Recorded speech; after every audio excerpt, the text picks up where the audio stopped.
La economía a nivel mundial se está poniendo cada vez más difícil por la subida de las tasas de intereses y sus consecuencias, desempleo, alta inflación, caída en el mercado inmobiliario y demás. La situación ha llegado a tal punto que muchos economistas hablan de la posible bancarrota de uno de los bancos de inversiones más importantes del mundo, Credit Suisse. Credit Suisse es una empresa de servicios financieros con sede principal en Zúrich, Suiza, con especial expertise en el área de administración de fondos e inversiones. Y en los últimos meses, este gran banco ha empezado a sonar las alarmas por la posibilidad de entrar en bancarrota y por lo tanto de perder el dinero de miles de clientes. No solo eso, sino que este banco, al ser tan grande, tiene un grado de influencia importante en la economía global. Es una situación que hace recordar a la crisis económica del 2008 con la quiebra de los bancos de inversiones Lehman Brothers y Bear Stearns. Dada la relevancia de este tema, en este video vamos a entender exactamente cómo se llegó a esta situación y qué está pasando con Credit Suisse. Así que, si este video está siendo de tu agrado, no te olvides de darle like, compartirlo y suscribirte al canal.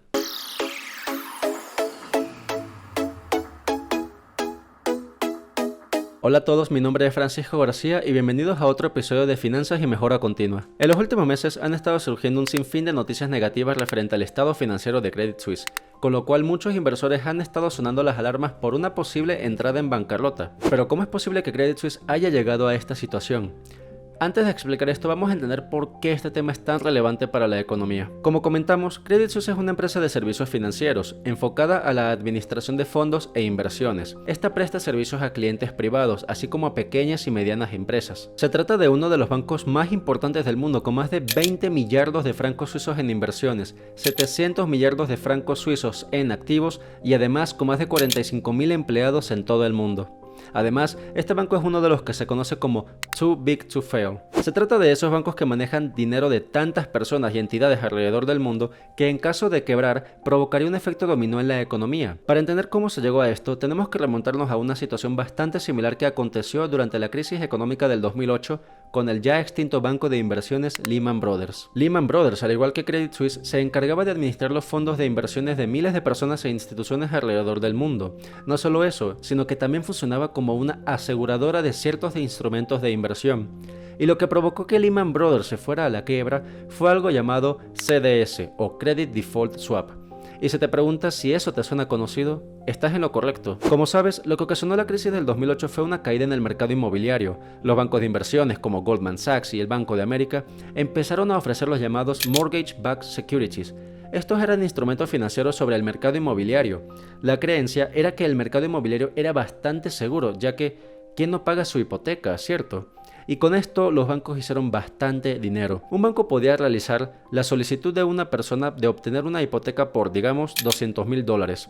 Entonces, el banco aprobaba el préstamo, tomaba el dinero de algún inversor que tenía su dinero en dicho banco y lo prestaba a una tasa, por ejemplo, del 5%. De ese 5% entonces le daba el 3% a su cliente inversor y el banco se quedaba con el 2%. Esto quiere decir que el banco, sin hacer absolutamente nada con dinero que no era suyo, obtenía una ganancia del 2% sobre esos $200,000, es decir, $4,000. Y por otra parte, el inversor en ese banco se quedaba con la ganancia del 3% sobre esos $200,000, es decir, unos $6,000 en total. $4,000 para el banco no es prácticamente nada. Sin embargo, si el banco aprueba unos 1,000 créditos, estamos hablando de que en ese hipotético escenario las ganancias aumentan a $4 millones. Con esta táctica, los bancos empezaron a dar créditos a todo el mundo de forma que se maximizaran sus ganancias. La situación llegó a ser tan absurda que en esos meses se conoció la historia de una stripper que tenía 10 casas que adquirió en un periodo de menos de 90 días. En fin, esta situación llegó incluso a asustar a los propios banqueros dado los riesgos que estaban tomando, y es por esto que se acercaron a las aseguradoras como Bear Stearns y Lehman Brothers para poder asegurar los instrumentos de inversión en caso de que estos fallaran. Y es entonces cuando se crearon los CDS o los Credit Default Swaps. Un CDS básicamente es un instrumento financiero que te protege en caso de que la inversión en la cual tengas dinero llegue a fallar. Usando el ejemplo que vimos, la aseguradora como Lehman Brothers le podía decir al banco que le podía asegurar su inversión si le daba el 1% sobre el dinero invertido. Entonces tenemos lo siguiente: el banco otorga $200,000 de crédito al 5% de interés. El cliente que tiene el dinero en el banco se queda con el 3%, es decir, $6,000, y el banco se queda con el 2%, $4,000. Ahora, Si se acerca a Lehman Brothers, entonces en vez de quedarse con el 2%, el banco le daba el 1% a esta aseguradora, es decir, $2.000, y el banco se quedaba con ganancias del 1% restante, es decir, también $2.000. Y esto fue un gran negocio para las aseguradoras, ya que se basaban en la probabilidad para poder obtener ganancias. Ahora bien, por supuesto, se esperaba que algunas de estas inversiones fueran a fallar. Se esperaba que algunos de estos 10.000 clientes no hubieran podido pagar sus hipotecas. Antes de que la crisis se consumiera en el 2008, las tasas de impago estaban por debajo del 0.5%, como puedes ver en esta gráfica, por lo que se empezaron a arriesgar de más, obteniendo grandes ganancias con esto. Y esto continuó y continuó por muchos años, y con esto, los bancos y las aseguradoras se hicieron cada vez más irresponsables, dando créditos a cualquier persona. Naturalmente, al dar créditos a cualquier persona sin revisar su historial crediticio, suponía tomar un gran riesgo por parte de los bancos y también por parte de la aseguradora, ya que la probabilidad de que se entrara en el impago era muy alta. Y esto es precisamente lo que le pasó a Lehman Brothers. Se arriesgaron de más y al final no podían pagar los seguros a los que se habían obligado a pagar. ¿Qué pasaría entonces si muchas personas entran en impago por la burbuja inmobiliaria y reclaman a la aseguradora al mismo tiempo por sus seguros?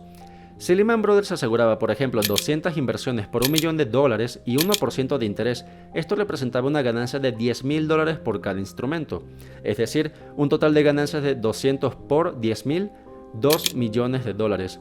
Pero esos $2 millones en ganancias se tienen aseguradas por una cantidad de 200 veces $1 millón, es decir, $200 millones. ¿Te das cuenta del problema? En este hipotético escenario, Lehman Brothers tenía un seguro por aproximadamente $200 millones, pero solamente iba a poder pagar $2 millones en caso de que todos cobraran al mismo tiempo. En el 2007, Lehman Brothers aprobó más seguros que cualquier otra aseguradora, acumulando $85.000 millones en su portafolio. Naturalmente, cuando la crisis estalló, Lehman Brothers no pudo pagar a los bancos a los que les debía y por lo tanto se generó un efecto dominó que afectó a la economía mundial. Y recuerdas que comentamos que con esta situación se generó un efecto dominó a nivel mundial.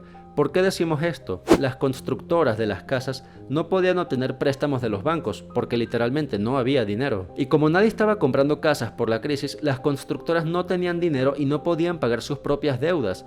Y como las constructoras no podían pagar sus deudas, no podían pagar a los proveedores de materias primas. Y esos proveedores, a su vez, al no recibir dinero, tampoco podían pagar a sus proveedores y así sucesivamente toda la cadena se fue por un precipicio. Es por esto que en ese periodo de tiempo muchas personas perdieron su casa. Para ser exactos, en Estados Unidos ascendió a más de 3 millones de estadounidenses. Tienes que entender que con los instrumentos del CDS, una medida del riesgo de la inversión es el llamado spread, el spread de los Credit Default Swaps. Esto lo puedes ver en esta gráfica. Puedes apreciar que este valor empezó a subir desde menos de 50 puntos base, es decir, desde menos del 0.5% hasta más de 400 puntos base, es decir, el 4%. Ahora bien, ya entendiendo todo este contexto, vamos a ver cuál es el estado del spread de los Credit Default Swaps para el caso de Credit Suisse. Puedes ver que este valor del spread se ha disparado desde 50 puntos bases en el 2020 a casi 250 puntos base y cada vez más se acerca a los mismos valores que tenía durante la crisis del 2008. Como hemos comentado, un mayor valor del spread de los CDS indica una alta probabilidad o una mayor probabilidad de que el banco en cuestión no pueda hacerse cargo de sus obligaciones. Y es por eso que has estado viendo las noticias que Credit Suisse está desesperado y está vendiendo activos alrededor del mundo, porque están desesperados por obtener capital a partir del cual puedan pagar sus obligaciones. Y además, este no es el único problema de Credit Suisse. Credit Suisse en los últimos años se ha visto envuelto en una serie de escándalos que ha hecho que el valor de su acción se desplome en 70% de los últimos 5 años. Para ser exactos y mencionando solo algunos, entre el 2013 y 2016, 3 directivos del banco captaron préstamos por $2.000 millones garantizados por Mozambique, en lo que terminó siendo una operación fraudulenta.